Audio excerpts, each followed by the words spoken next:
आरक्षण पर बहस के बीच राजनाथ सिंह जैसे मंत्रियों पर लोग सवाल उठा रहे हैं कि कहने को तो ये रक्षा मंत्री हैं, लेकिन क्या अपने ही समाज के लोगों की रक्षा कर पा रहे हैं? क्योंकि जहां एक तरफ चिराग पासवान हैं, रामदास अठावले जैसे मंत्री एनडीए के अंदर हैं जो खुलकर ये कह रहे हैं कि आरक्षण पर कोई बात करनी मंजूर नहीं है। समीक्षा या सुधार की बात करने को भी लोग खिलाफ हैं। रामदास अठावले तो यहां तक कह रहे हैं कि ऐसी मांग करने वालों पर सीधे सीधे देशद्रोह का केस लगा दो, जेल में डाल दो। ऐसे में बीजेपी के सवर्ण मंत्रियों की क्या मजबूरी है कि वो एक शब्द नहीं बोल रहे।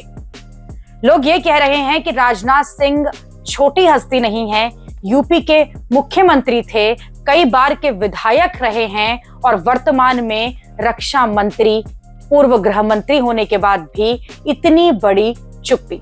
लेकिन बीजेपी के सवर्ण मंत्रियों से यह सवाल करना ही बेमतलब का है, क्योंकि इनके पुराने बयान वायरल हो रहे हैं जिसमें ये कह रहे हैं कि आरक्षण को कोई हटा नहीं सकता। किसी माई के लाल ने दूध नहीं पिया है कि आरक्षण को समाप्त कर दे। आरक्षण के बारे में मैं कहना चाहता हूं, गुमराह कर रहे हैं हमारे विरोधी। मेरे बहनों भाइयों, मैं कहकर जा रहा हूं, किसी माई के लाल ने दूध नहीं पिया है कि आरक्षण को समाप्त कर दे। आरक्षण किसी भी सूरत में समाप्त नहीं होने पाएगा। आरक्षण विरोधी प्रदर्शन के बीच रक्षा मंत्री राजनाथ सिंह का एक पुराना वीडियो जमकर सोशल मीडिया पर वायरल है और फिर सामने आ चुका है। वीडियो में वो अपने संबोधन के दौरान जोरदार अंदाज में अपनी बात रखते हुए नजर आ रहे हैं। किसी माई के लाल ने दूध नहीं पिया है कि वो आरक्षण को समाप्त कर दे।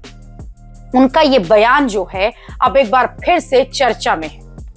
आरक्षण पर बहस के बीच लोग ये भी कह रहे हैं कि गृह मंत्री अमित शाह सवर्ण हैं, रक्षा मंत्री राजनाथ सिंह सवर्ण हैं, विदेश मंत्री एस जयशंकर सवर्ण हैं, वित्त मंत्री निर्मला सीतारमण जो हैं वो भी सवर्ण हैं, परिवहन मंत्री नितिन गडकरी सवर्ण हैं, स्वास्थ्य मंत्री जेपी नड्डा सवर्ण हैं, भाजपा के राष्ट्रीय अध्यक्ष नितिन नवीन जो हैं सवर्ण हैं, यूपी के मुख्यमंत्री योगी आदित्यनाथ सवर्ण हैं।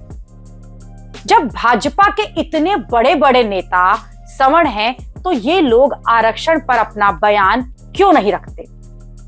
ये तो सवर्णों के साथ धोखा है। सवर्ण इन्हें वोट करता है, लेकिन ये सब आरक्षण पर एक शब्द भी नहीं बोलते हैं, फिर भी सवर्ण समाज इन्हें वोट करता है। कल अखिलेश यादव आरक्षण का पक्ष ले रहे थे तो लोग उन्हें वोट न देने की बात कर रहे हैं। और भाई, आप अपने जो नेता हैं, सवर्ण नेता हैं, उनसे तो पूछो कि किस तरह के। सिर्फ राजनाथ सिंह की बात नहीं है, अमित शाह का भी एक पुराना वायरल वीडियो है जिसमें वो भी आरक्षण पर बोल रहे हैं। कान खोल कर सुन लो, भारतीय जनता पार्टी कभी रिजर्वेशन को हटाने वाली नहीं है। इतना नहीं, आप हटाना चाहोगे तो आपको भारतीय जनता पार्टी हटाने भी नहीं देगी। ये कमिटमेंट भारतीय जनता पार्टी का। सवर्ण नेताओं की चुप्पी और आरक्षण के समर्थन के ये पुराने बयान वायरल होने के बीच एनडीए के दलित नेता आप देखिए कि खुलकर बोल रहे हैं।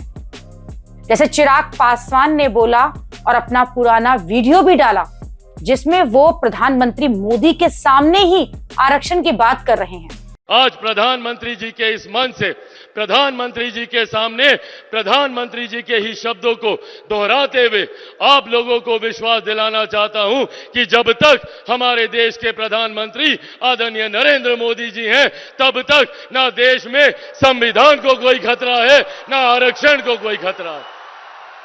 और आज इस मंच से मैं मेरे नेता, मेरे पिता आदरणीय रामविलास पासवान जी के संघर्षों की कसम खाकर आप लोगों को विश्वास दिलाता हूं कि जब तक चिराग पासवान जीवित है, ना आरक्षण पर, ना संविधान पर कभी कोई खतरा था, ना भविष्य में कभी कोई खतरा आएगा।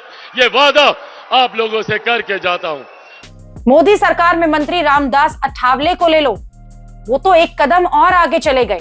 उन्होंने यहां तक कह दिया कि आरक्षण विरोध करने वालों पर तो देशद्रोह का केस हो जाना चाहिए। अठावले ने कहा कि आरक्षण संविधान का दिया हुआ एक अधिकार है और इसका विरोध करने वाले जो हैं वो असंवैधानिक है। बाबा साहब अम्बेडकर जी ने मतलब संविधान में आरक्षण लाने का प्रयत्न किया था और अभी ओबीसी को आरक्षण ओबीसी सिंह जी के टाइम पर मिला था। तो मुझे लगता है कि और उसके बाद मोदी सरकार ने इकोनॉमिक वीकर सेक्शन को भी 10% आरक्षण दिया है, तो हर जाति को अभी आरक्षण मिलता है। तो इसीलिए आरक्षण खत्म करने की इसको अधिकार नहीं है, ये सबका संवैधानिक अधिकार है और इसकी मांग करने वाले लोग राष्ट्रद्रोही लोग हैं। इसके ऊपर इनके लोगों पर एक्शन होनी चाहिए। आप ये सोचिए कि ऐसी बात करने वाले रामदास अठावले जो हैं वो मोदी सरकार में सामाजिक न्याय एवं अधिकारिता मंत्रालय में राज्य मंत्री हैं, जो आरक्षण में सुधार करने की मांग करने वालों को सीधा सीधा देशद्रोही बता रहे हैं और उन पर केस तक करने की बात कर रहे हैं। जबकि दूसरी तरफ बीजेपी के सवर्ण नेता जो हैं वो इस मामले पर एक भी बयान नहीं दे रहे। जबकि नितिन नवीन की नई टीम अगर आप देखेंगे तो उसमें बीजेपी के 50% से ज्यादा पदाधिकारी सवर्ण जातियों से आते हैं। उनकी नियुक्ति 8 हुई है, उसमें 8 महाराष्ट्र सचिवों में से 6 और 13 नए उपाध्यक्षों में से 7 जो हैं वो सवर्ण जातियों से हैं। बीजेपी के राष्ट्रीय अध्यक्ष नितिन नवीन जो कायस्थ हैं, उन्होंने नए पदाधिकारियों की नियुक्ति की है। उनमें 50 से ज्यादा ऐसे लोग हैं जो कि सवर्ण जातियों से हैं। इसके अलावा बीजेपी शासित राज्यों के 17 मुख्यमंत्रियों में से 10 सवर्ण या फिर अगड़ी जातियों से हैं। हिमंत बसवा शर्मा जो असम से हैं, रेखा गुप्ता जो दिल्ली से है, प्रमोद सावंत जो गोवा से हैं, भूपेंद्र पटेल जो गुजरात से हैं, देवेंद्र फडणवीस जो महाराष्ट्र से हैं, भजन लाल शर्मा राजस्थान से, माणिक साहा त्रिपुरा से, योगी आदित्यनाथ उत्तर प्रदेश से, पुष्कर सिंह धामी उत्तराखंड से और शुभेंदु अधिकारी पश्चिम बंगाल से। ये सभी सवर्ण जाति समूह से हैं। बीजेपी के नए नियुक्त 8 राष्ट्रीय महासचिवों में से 6 सवर्ण जातियों में से हैं। जून में राज्यसभा सांसद चुने गए सतीश पूनिया अकेले ओबीसी का चेहरा हैं। मध्य प्रदेश के खरगोन लोकसभा सीट से सांसद गजेंद्र पटेल एसटी नेता हैं। नए नियुक्त 13 राष्ट्रीय उपाध्यक्षों में से 7 जो हैं वो सवर्ण जातियों से आते हैं, जिसमें जैन बनिया भी शामिल है। 2 ओबीसी, 1 एसटी और 1 एससी, 1 मुस्लिम और 1 सिख है।